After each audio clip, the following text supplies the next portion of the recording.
네, 이제 34강 들어가도록 하겠습니다. 1번에 보시면요. 이게 뭐냐면 우리 행정심판법상 행정심판의 청구는 피청구인을 거쳐야 됩니까? 아니면 위원회에 바로 제출할 수 있습니까? 거쳐도 되고 위원회 피청구인을 거쳐 제출할 수도 있고요. 위원회에 바로 제출할 수도 있거든요. 근데 그래서 피청구인을 경유하여 제출해야 한다 그러면 틀린 지문입니다.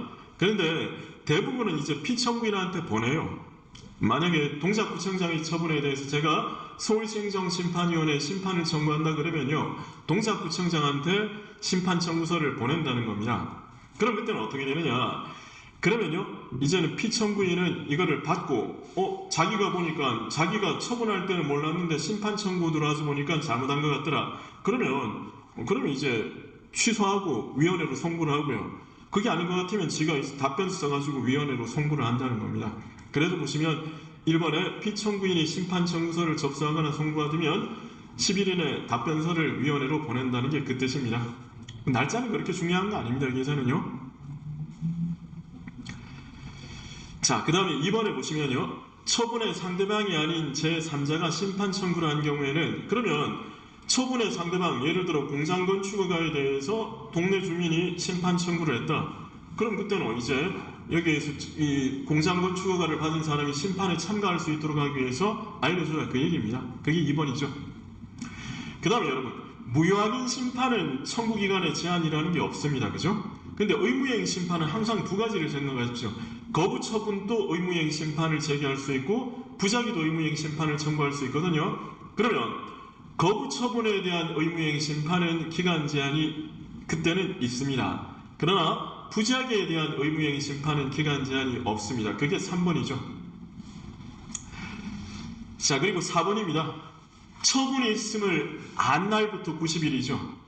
처분이 있으면 안 날부터 90일인데 처분이 있음을 안 날부터 90일이라는 거는 처분이 있음을 말 그대로 현실적으로 안 날 그랬었죠. 그죠? 그리고 우리 5번에 이미 우리 봤었죠. 불특정 다수인에게 고시 또는 공고합니다. 그건 어떻게 해요? 처분 자체가 일반 처분일 때 우리가 고시 또는 공고를 하잖아요. 그러면 예를 들어 서울 춘천 간 도로구역 결정을 했습니다. 그럼 이거를 고시한단 말입니다.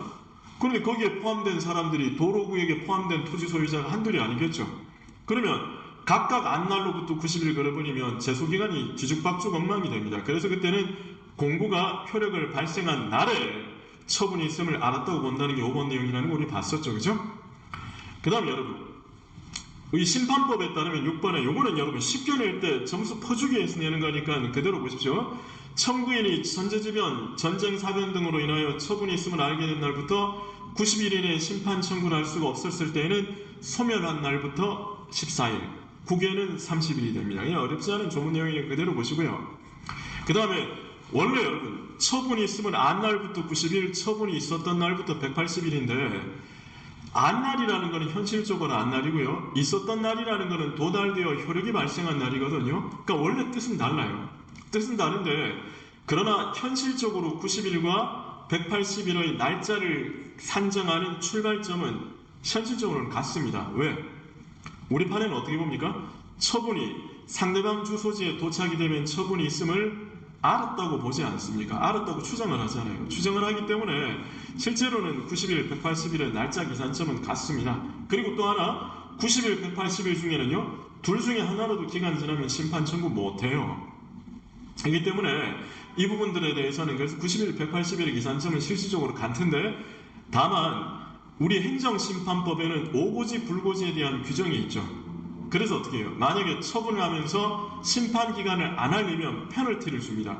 행정청한테 이제 페널티를 줘서 국민한테 유리하게 하는 거죠. 그래서 어떻게 해요? 심판 청구를 하면서 고지를 하지 않았으면 알았든 몰랐든 있었던 날부터 180일이 됩니다. 기간이 늘어나는 효과가 있는 거죠. 그게 7번이죠. 그 다음에 집행정지와 관련해서 소송법에서는 회복하기 어려운 손해방해 필요, 심판법에는 중대한 손해방 이렇게 되어 있죠. 그죠? 그래서 8번이 그 뜻이 되고요. 그리고 집행정지는요 심판이 청구된 이후의 문제거든요. 심판 청구된 이후에 어쨌든 심판이 제기된 이후에 처분을 재결이 있을 때까지 할지 말지에 대한 결정이 됩니다. 그래서 이거는 신청이 없더라도 직권으로도 얼마든지 할 수 있다는 게 9번이 되고요. 그리고 여러분, 우리 행정소송법에는 가구제 제도로서 집행정지밖에 없었지만 행정심판법에서는 가구제 제도로서 집행정지뿐만 아니라 임시처분까지 있다 그랬죠. 그죠? 그게 거기에 나오는 10번이 됩니다. 물론 여러분, 가구제 제도는요, 임시구제니까 재결 전에 임시로 구제해 주는 거니까 필요 최소한에 그쳐야 돼요. 그럼 여러분, 단순히 처분을 스탑시키는 거나 위원회가 스스로 처분하는 거랑 임시제만 처분하는 거랑 어느 게 덜 허용돼야 되겠습니까? 덜 허용돼야 됩니까? 당연히 위원회가 처분하는 것이 자제돼야 되겠죠. 그래서 어떻게 해요? 이런 표현이 나오죠. 집행정지로 목적을 달성할 수 있는 경우에는 임시처분은 허용되지 않는다. 즉 임시처분은요, 집행정지로도 가능하면 안 돼요. 임시처분은 그래서 1차적인 수단이 아니라 보충적 수단이 됩니다. 보충적 수단. 그래서 임시처분은 집행정지와의 관계에서 보충성 관계에 있다. 이런 표현이 나오죠. 그죠? 같이 기억을 해주시고요. 그 다음에 11번은요, 이른바 불고불리의 원칙. 그죠? 그랬기 때문에 영업정지 처분에 대해 취소심판 청구했는데 면허정지 처분에 대한 취소 재결 떨어지고 있을 수 없습니다. 불고불리의 원칙. 그리고 12번은요, 이른바 불이익금지 원칙이죠. 그죠? 그 다음에 13번. 행정심판의 심리는요, 서면입니까? 구술입니까? 어느 게 원칙입니까? 둘 다 원칙입니다. 서면 또는 구술 심리 이렇게 되어 있습니다. 다만 실질적으로는 서면이 많이 이루어지거든요. 왜? 60일 안에 재결을 해야 되니까. 그렇지만 당사자가 나는 가서 말하고 싶다라고 얘기를 하면요, 즉 당사자가 구술 심리를 신청한 경우에는요, 서면 심리만으로 결정할 수 있다고 인정되는 경우에는 구술 심리를 해야 됩니다. 그러니까 당사자가 구술 심리를 신청을 해도요, 이건 서류면 충분해. 그러면 사실은 서면 심리해도 된다는 것이 그 내용입니다. 조문을 정확하게 기억해 두십시오. 그 다음에 우리 여러분, 처분 사유의 추가 변경은 어떨 때만 허용이 된다 그랬습니까? 기본적 사실관계의 동일성이 있을 때. 이 법리는요, 심판 단계에도 그대로 적용됩니다. 그게 14번이죠. 재결은 언제 효력이 생깁니까? 재결서 정본이 송달되었을 때. 그래서 비로소 효력이 생기죠. 그죠? 그리고 참가인이 있으면요, 참가인한테도 송달해줘야 됩니다. 근데 이게 등본, 원본, 정본 이게 각각 다른데 그거를 구별하는 문제는 경찰행정 문제 같은 경우 문제 말고는 나온 적이 없습니다. 무시하시고요. 그 다음에 16번은 여러분 바로 이른바 사정재결이죠. 사정재결. 사정판결이랑 거의 같은데 다만 사정판결은 여러분 취소소송에서만 인정될 뿐이지만 사정재결은 취소심판과 의무행심판이 인정이 되죠. 그죠? 그래서 17번 의무행 심판이 인정된다는 것을 기억을 하셔야 됩니다.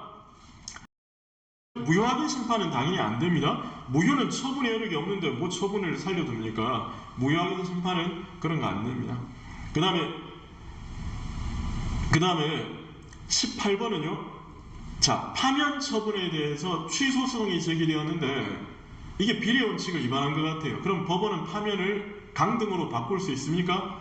못 바꿉니다. 소송에서는 적극적 변경 안 되죠. 그러나 심판에서는 적극적 변경도 가능하다는 겁니다. 그 다음에 여러분 19번 이게 바로 뭐죠? 형성력이죠. 우리 계속 봤었던 소송에서 봤었던 형성력이라는 게 어떻게 됩니까? 취소 판결이 확정이 되면 행정청의 별도의 조치 없이도 판결만으로 효력이 소멸하는 거예요. 마찬가지로 재결의 형성력도요. 취소 재결이 확정이 되면 처분청의 별도의 조치 없더라도 처분의 효력은 소멸되는 겁니다. 그게 형성력이죠. 그리고 기속력은 오로지 인용 재결에만 인정이 된다 그랬습니다. 따라서 각하나 기각처럼 청구인이 증거는 인정되지 않습니다. 그리고는요 21번 이행을 명하는 재결이죠. 의무행 재결. 그럼 당연히 처분해야 되겠죠. 다만 그 처분은요 재결의 취지에 따른 처분이죠. 우리 판결에도 거부 처분이 취소되면 행정청은 재처분해야 되는데 그거는 판결의 취지에 따른 처분이 되겠죠. 그죠? 그 다음에 22번 바로 여러분 이게 22번 또 재처분 의무 아닙니까? 바로 거부 처분이 취소되는 경우에 재결의 취지에 따른 재처분 의무가 있다는 것이 22번 내용이 되고요. 그리고 23번 자, 당사자의 신청을 받아들이지 않은 거부 처분이 재결에서 취소됩니다. 여러분 그러면 반드시 허가해 줘야 됩니까? 또 거부할 수 있습니까? 당연히 또 거부할 수 있죠. 그래서 어떻게? 새로운 사유만 있으면 얼마든지 동일한 처분할 수 있죠. 23번 24번은요 사실 오히려 더 중요한 거는 여러분 직접 처분입니다. 그죠? 소송법에는 판결의 기속력에 따라서 재처분 의무가 있음에도 불구하고 재처분하지 않으면은 이른바 소송법에는 간접 강제를 할 수 있었죠. 그러나 심판법에는 위원회가 직접 처분할 수 있었습니다. 그죠? 이건 너무너무 중요한 거니까 잘 보시고요. 그리고 직접 처분은 여러분 의무행 심판에서밖에 인정이 안 됩니다. 그리고 직접 처분을 하기 위해서는 위원회가 직접 처분하기 위해서는 당사자의 신청이 있어야 됩니다. 이걸 우리가 워낙 오답노트라든가 뭐 기출문제, 그 다음에 단원별, 그 다음에 핵심 집약 강의 등에서 다 다른 거기 때문에 그건 여러분들이 좀 정확하게 기억을 잘하고 계시고요. 행정심판법에도 간접강제도 있거든요. 근데 간접강제도 위원회의 결정이에요. 처분입니다. 얼마든지 소송을 제기할 수가 있습니다. 그리고 25번은요. 심판법에도 조정제도가 들어와 있습니다. 그래서 예를 들면요. 만약에 1년의 영업정지 처분에 대해서 취소 심판을 청구합니다. 근데 이게 청구인은 1년의 영업정지 처분이 너무 지나치다고 생각을 해요. 그럼 위원회가 어떻게 하느냐? 1년 영업정지 처분이 너무 지나치다고 생각을 하면요. 청구인과 그 다음에는 피청구인 간의 합의를 유도해서 두 당사자가 동의를 하면요. 위원회가 오케이 해줌으로써 이 처분의 내용을 이런 식으로 하는 거죠. 청구인은요. 나는 이거 3개월이면 적당하다고 본다. 그럼 왜 1년 했냐? 위원회는 너 그 정도면 1년 해야지. 그럼 둘이 서로 양보해가지고 한 6개월 정도로 합의를 해서 그럼 우리 그냥 나는 처분 취소하고 6개월로 바꿀게. 너도 그냥 심판 청구 그냥 이제 그만하자. 그러면 이게 이른바 둘이 서로 합의를 해서 조정서를 쓰는 거예요. 그래서 위원회가 확인을 하면요. 위원회가 확인하는 순간 이거는 재결이 있었던 거랑 똑같아집니다. 6개월짜리 재결이 있었던 거랑 똑같아집니다. 그래서 보시면 행정심판위원회는 당사자의 동의를 받아 조정을 할 수 있습니다. 물론 공익에 적합하지 않으면 안 된다는 건 하나만한 얘기고요. 그 다음에 여러분 우리 소송에도 이런 거 있죠. 명령규칙이 헌법이나 법률에 위반된다는 것이 대법원 판결에 의해 확정이 되면 대법원은 지체 없이 그 사유를 행정안전부 장관에게 통보하도록 되어 있죠. 똑같습니다. 중앙행정심판위원회는요.